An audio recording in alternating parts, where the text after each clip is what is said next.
Alors, j'imagine, vous le savez tous, dans la vie, tout ce qui est bon, soit c'est amoral, soit ça fait grossir, mais il n'y a pas de mal à se faire du bien. C'est pourquoi désormais, on va parler chocolat. Et pour ça, j'espère que Gaëlle Sève, et oui, elle est devant moi, veut bien me rejoindre sur scène.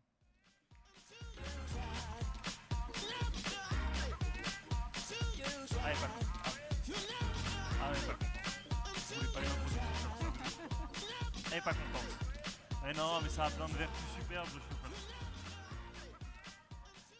Alors vous êtes une régionale de l'étape, on l'a dit, on a un certain nombre d'entrepreneurs lyonnais qui sont avec nous. Vous êtes dans le chocolat. Oui. Enfin là en l'occurrence vous êtes sortis du chocolat pour venir nous voir. Vous êtes dans la thématique de la journée parce qu'on avait dit qu'on parlerait beaucoup de Chine. Vous nous avez rejoint au déjeuner et là vous écoutez ce qui se dit. Mais ce matin vous n'étiez pas là parce que les Chinois ils veulent manger du chocolat français. Oui, alors justement, ce matin, j'étais avec un groupe de Chinois à Champagne-au-Mont-d'Or. Avant de parler de la Chine, je voulais avant tout me présenter. Gaëlle Sève, cofondatrice de la pâtisserie-chocolaterie Sève. Moi, aujourd'hui, je voudrais vous raconter, vous parler d'ambition, de rêve, vous dire que oser, c'est possible, créer une entreprise, c'est possible. Moi, je me souviens, il y a 22 ans, quand on a voulu créer notre entreprise avec Richard, donc cofondateur de la chocolaterie Sève, les gens, c'était le même message ambiant. Les gens nous disaient, mais vous êtes fous, l'artisanat, travailler en couple, c'est difficile, les choses sont pas simples. Et puis en plus, tu arrêtes tes études, parce qu'à l'époque j'étais étudiante aux Beaux-Arts de Saint-Étienne, tu arrêtes tes études pour te marier avec un pâtissier. Mais quelle idée de te marier avec un pâtissier? Parce qu'à l'époque, le pâtissier, c'était moins tendance que maintenant. Et mes parents étaient un petit peu frileux, ils se disaient, voilà, elle va s'installer, au bout de 2 ans, ils vont se brouiller et puis ils vont tout foutre en l'air. Eh bien non, moi je pense que le message que je vais vous délivrer aujourd'hui, quand on a un rêve, je vais vous parler surtout d'une work story et d'une love story en même temps. Voilà. Donc il y a 22 ans, on a décidé de tout arrêter pour débuter une aventure merveilleuse. Alors, au début, ce n'est pas très merveilleux. On a repris une vieille entreprise qui datait du début du siècle, qui avait été fondée en 1905 à Champagne-au-Mont-d'Or. C'était une entreprise de renommée, mais qui finalement était très vieillissante. Alors on avait quelques petites économies. On a une banque qui nous avait prêté de l'argent à l'époque, qui avait une société de caution solidaire qui nous a soutenus. Parce qu'on ne voulait pas nous endetter et mettre nos parents en difficulté, c'est-à-dire on ne voulait pas qu'ils se portent caution. Voilà, on s'est dit, si on se plante comme ça, on sera au moins pas brouillé avec notre famille. À cette entreprise, quand on a démarré, elle était tellement vieille que dès les premiers mois, tout est tombé en panne. Il a fallu changer la clim, il a fallu changer les mélangeurs, il a fallu changer le four. Mais comme on était très amoureux, jeunes et travailleurs, le temps a passé et puis on a surmonté ces difficultés. Alors, donc, en 2001, on a constitué, donc on s'est installé en 1991, on a constitué la société Sève, à l'époque la SARL Sève. Donc, moi, j'avais 49% des parts et Richard, qui avait le savoir-faire en main, lui, avait 51% des parts. Voilà, les femmes étaient toujours un petit peu en retrait. Et puis moi, je n'avais pas du tout de formation de chef d'entreprise, ni Richard. Lui, il avait son savoir-faire, son métier de maître chocolatier pâtissier, et puis moi, mes talents de designer culinaire. Mais c'était vraiment une aventure, on a commencé tous les deux. Ensuite, petit à petit, la pâtisserie Sève a fait des petits.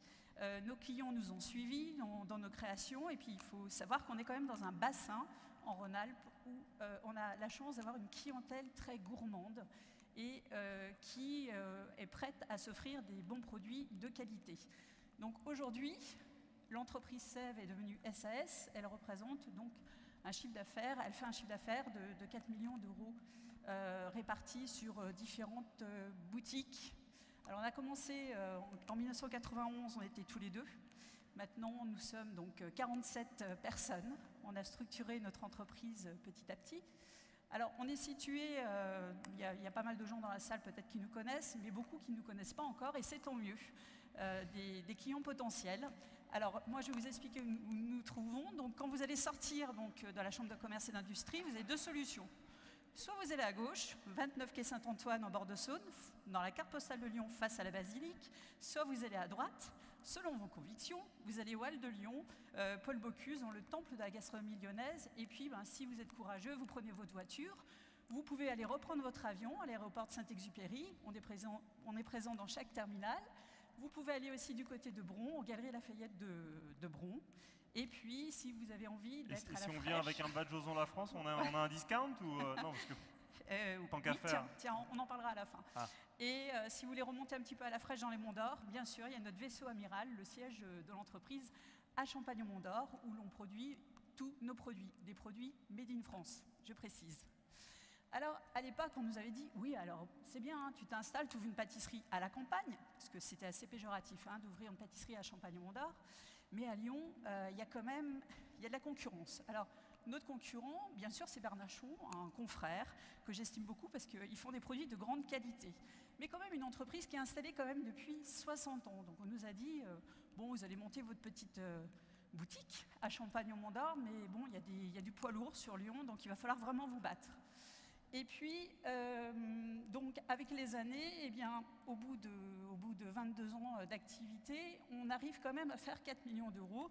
Par rapport à la concurrence, c'est pas mal. C'est-à-dire qu'une génération, 3 générations, et puis on a un autre confrère qui a deux générations d'antériorité par rapport à nous.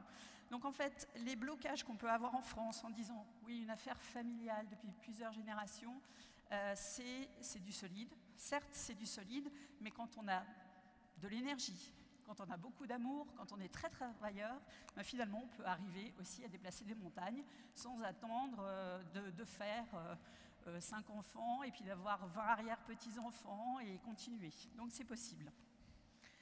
Qu'est-ce qui fait notre force? Alors, la force de cette entreprise, c'est surtout Richard, ma moitié, qui a un savoir-faire énorme, qui sait sourcer les produits au cœur, notamment des plantations de cacao de Madagascar, qui a un savoir-faire qui sait accompagner ses collaborateurs et transmettre son savoir-faire dans l'entreprise. Alors ça, c'est la touche masculine. Et puis, pour la touche masculine, c'est un aventurier. J'ai un homme qui est aventurier, tout comme moi, et on n'hésite pas à aller au fin fond des contrées, notamment, comme l'été dernier, en Corée du Sud, chercher les meilleurs thés, les meilleures plantations de thé au sud de la Corée du Sud, sur l'île de Jeju. Et puis pour la touche féminine, le deuxième binôme donc, de l'entreprise, c'est moi, Gaëlle, designer culinaire plutôt de formation au départ. Alors moi, ce que j'aime dans mon entreprise, c'est aussi l'humain. J'aime transmettre, j'aime accompagner mes collaborateurs, et je suis certaine que le développement d'une entreprise dans les années à venir ne se fera pas sans centrer l'humain au cœur de l'entreprise. Donc ma force, c'est bien sûr l'humain, le design culinaire, et puis j'aime aller à la rencontre d'autres business models, d'autres cultures, notamment donc là à Madagascar, ici en Corée du Sud, il n'y a pas très longtemps le Pérou, enfin bref, je trouve que dans la diversité, la richesse arrive toujours. Vous pouvez nous faire rentrer un peu dans les fourneaux parce que du très bon chocolat c'est important et je suis sûr que votre mari, je ne veux pas me fâcher, il est très très doué et il sélectionne les meilleurs produits, mais c'est vrai que des bons chocolats on en trouve et ils se ressemblent. Oui. Et là vous nous montrez des choses qui ne ressemblent pas à ce qu'on trouve ailleurs et donc on se dit bah tiens on va chez Sèvres parce que ça ne ressemble pas. Comment ça se passe le laboratoire de création de designo chocolatière? Alors tout simplement on s'est dit plutôt que d'acheter un praliné tout fait, nous, on va prendre le défi, on est 3 à peu près dans toute la France, à fabriquer notre praliné. Donc on achète nos noisettes du Piémont donc en Italie, nos amandes de Provence, on achète le meilleur des produits pour avoir un praliné fort en fruits et très faible en sucre. Ce qu'un industriel qui nous vendrait en fait du praliné ne pourrait pas nous offrir. Et donc la force de la société Sèvres, c'est d'avoir le goût Sèvres, une typicité de goût. Alors, notre force aussi, c'est donc maintenant un réseau, si je peux appeler ça un réseau de distribution, parce qu'il est quand même court. On a 4 boutiques, plus la distribution en B2B, et bientôt une 5e boutique au mois d'octobre. C'est surtout, bien sûr, un merchandising qui est efficient en fonction des lieux. Hein. On ne vend pas nos produits de la même façon au Halles de Lyon, Paul Bocuse, qu'à Saint-Antoine. Une notoriété qui croît d'année en année. Ça, c'est très émouvant quand on a créé son entreprise. On avait fait un choix au départ, c'était de lui donner notre nom. On s'est dit, si on lui donne notre nom, ben, on ne pourra pas faire médiocre. Voilà, au lieu d'écrire le vacherin glacé, aux douceurs, voilà. On s'est dit, on va mettre Sèvres. Et Sèvres, eh ben, on signe Et puis si on signe et qu'on ne fait pas bien, on engage notre nom, donc on sera obligé de bien faire. Alors, l'entreprise Sève, donc petit à petit, a fait des petits. Et elle représente aujourd'hui 19 tonnes de chocolat, donc vendu pour la majeure partie donc, en Rhône-Alpes. On fait un petit peu d'export, mais ça reste quand même un faible pourcentage de notre activité. On distribue nos produits également en B2B. C'est aussi presque 14 tonnes de macarons, ce qui n'est pas rien, ce qui représente environ presque 1 million de macarons. Donc on peut dire que les Lyonnais et les Lyonnaises sont très gourmands. Et puis 13 tonnes de pâtisserie, parce qu'on vend aussi beaucoup de pâtisserie.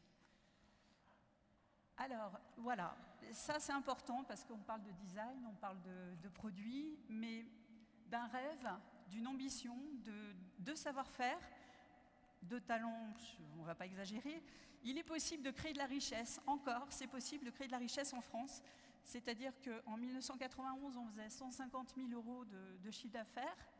Et là, cette année, on fait donc 4 millions d'euros de chiffre d'affaires en 2000. Alors c'est très pixelisé sur l'écran, d'ici on ne voit pas les années, mais qu'est-ce qui s'est passé là? Parce que c'est là où on voit que vraiment ça... Donc voilà, pendant pas mal d'années, on était uniquement à Champagne-Mont-d'Or. Et à partir du moment où on a sauté le pas, on est venu intégrer la grande ville, eh bien, on s'est installé au hall de Paul Bocuse. Là, on peut voir qu'il y a un pic de chiffre d'affaires. Le chiffre d'affaires a presque doublé. Et puis, on s'est installé, on a ouvert la boutique du Quai Saint-Antoine en 2009. Et en 2009, 2008-2009, en pleine crise, on a quand même continué à générer aussi de la croissance au sein de notre entreprise. Et puis, là, en 2011, on a ouvert donc à Bron. Et la croissance était toujours au rendez-vous. Mais il est arrivé un moment où la croissance, c'était bien joli, mais je sentais qu'on investissait de plus en plus à l'intuition. Et que l'intuition, ça marche un temps, mais il arrive un moment où quand on développe une entreprise, on peut exploser en plein vol. Et je sentais que là, on était peut-être à la limite, on était à l'aube d'investir, de faire construire un nouveau laboratoire qui a été quand même assez ambitieux. Et je me suis dit, voilà, il faut que j'ai des outils supplémentaires. Je vais reprendre mes études. Donc à 40 ans, j'ai repris mes études. J'ai fait le CPA, donc AMP CPA, Advanced Management Programme, à l'EM Lyon, que je viens juste de finir de valider cette année pour avoir des outils supplémentaires pour faire progresser et pérenniser mon entreprise. 2 minutes. Pardon? 2 minutes. C'est possible de finir en 2 minutes? Bien sûr. Alors, notre volonté, eh bien, elle est toute simple, c'est continuer à offrir des produits de qualité dans nos différents pôles de distribution auprès des Lyonnais et des Lyonnaises, en alliant luxe, design. Ça, c'est pour 50 boîtes de chocolat achetées, on a le mannequin à droite. Alors là, donc, c'est notre activité B2B avec les Galeries Lafayette, la Grande Épicerie de Paris, les aéroports de Lyon, Saint-Exupéry. On a aussi une activité qu'on a développée, c'est le sur-mesure et le co-branding avec différentes marques de luxe. On accompagne également des industriels dans le développement de nouveaux produits culinaires. On les aide à mettre en place des recettes. À l'international également, donc à côté de Kobe, à Sanda, on aide nos confrères japonais à développer leur entreprise aussi. Et puis notre ambition, elle reste quand même raisonnable, parce qu'on a envie aussi de rester des artisans et de continuer à offrir des produits de qualité aux Lyonnais. On ne veut pas devenir des industriels de la pâtisserie. Donc notre ambition pour 2015, c'est d'atteindre 5 millions d'euros de chiffre d'affaires. Je pense que ça sera réalisable, à force de travail toujours, bien sûr. Et puis pour clôturer donc cette intervention, je voulais vous montrer mes différentes créations de design culinaire. C'est ce qui nous anime, la création, l'amour du beau, du bon, et puis surtout l'émulation, l'amour des défis.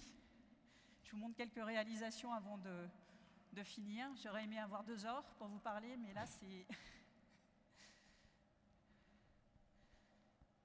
Voilà, donc moi, le message que je veux passer aujourd'hui, c'est en 2020, la part du gâteau risque d'être encore belle dans notre domaine. Soyez toujours gourmands, et puis alors osez la France, vous verrez grand vos yeux et vos papilles, et je vous dis à très très bientôt.